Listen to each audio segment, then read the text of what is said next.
Yes, Sudanese ambassador. Yes, please. Are you a little concerned by the new draft resolution that doesn't actually explicitly say that Khartoum's consent is required? Not very much concerned because we are not consulted on it. Can I ask you one question? The president. Carry on. The president of Sudan was quoted as saying he would fight. That Sudan would fight a UN force like Sudan is Hezbollah, and the forces that come in are like Israel. So the president of the council just said, how does that relate, given that UNMISS is in South Sudan?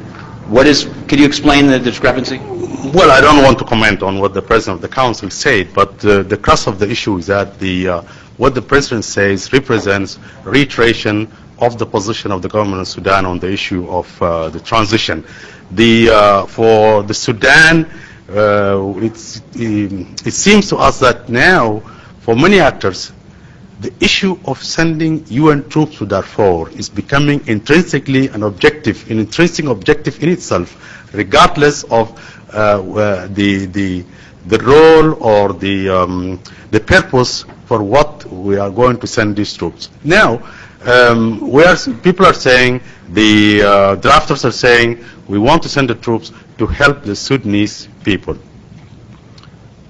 If the Sudanese say no, we want you to help us in another way, and they insist on the way they want to help, then I think the sending of the troops in itself is becoming an objective, not the stabilization and the assistance of Sudanese people to improve the situation in Darfur. So why do you think they're sending the troops? I'm sorry? Why do you think the UN Security Council wants to send these troops there? Well, ask the drafters, I mean. No, I'm asking you what you I'm not speculating. So what is the help that you think should be given, if not peacekeepers? What then stops this No, crisis? they are peacekeepers, the AU peacekeepers, Sudan government, according to the way we see, give the resources to the AU. Why are we, rightly the president of the council just said, the moment that there was a feeling the issue of transition is not clear, those who have the money withheld the money. So if you are genuine, continue giving them the money until the last day of their mandate and then see next. But ما هو موقف الحكومة السودانية من إرسال قوات إلى دارفور؟ كنت أقول أنه موقف حكومة السودان واضح في موضوع القوات، رفض واضح لإرسال أي قوات دولية إلى دارفور. السودان يرحب بدعم الأمم المتحدة لقوات الاتحاد الأفريقي الموجودة على الأرض. Can I ask you one question about the Sudanese government's involvement in the negotiations between the government of Uganda and the LRA in Juba? They always quote the government of South Sudan. Is Khartoum involved in those talks? Well, the government of South Sudan is a level of governance in Sudan, and the central government is fully supportive to that initiative. Yeah. Just to follow up, the African Union themselves have agreed in principle to a transfer for the UN force. You're a member of the African Union. That is we had a very long discussion on who has the right to transfer. I mean, this was an agreement between the government of, legally speaking, the government of Sudan and the African Union. We gave them the mandate to come and help us in stabilize the situation. They have no, though legally speaking, the African Union has no right to transfer.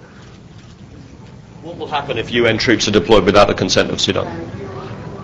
We said where the Sudan government is opposing to the sending of troops to the government to Darfur, and I cannot see how anybody can envisage sending troops to a country which is not welcoming those troops. And you can ask the troop contributors if they will send troops also. كيف تقيمون الوضع على الأرض في دارفور في ظل رفض سيادة الرئيس حسن البشير؟ الوضع الأرض في دارفور لا يرتبط بما تقوله من رفض رئيس السودان للقوات الدولية.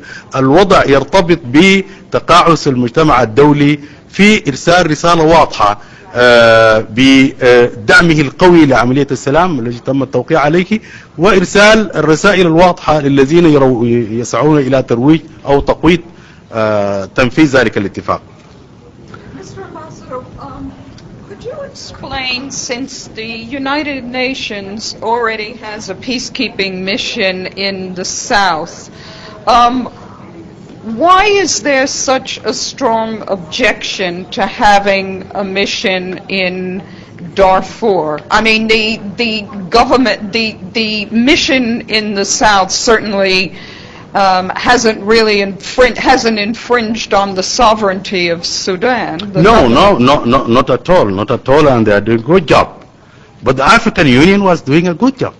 So the question is also could be sent back to why the people are precipitated in getting the African Union out and finding other alternatives without even the prior earlier consultation or consent of the government of Sudan. And this is the reason why the government of Sudan believes there is something which is not clear. Something, I mean... The African, having been in Sudan with the Security Council and in Ethiopia, the African Union maintains that they don't have a steady source of funding and they don't have the proper equipment, and that transferring peacekeeping to a United Nations force would provide the troops and the beefed up equipment that are needed to bring the deteriorating security situation under control. The fact that the UN force will have the full resources,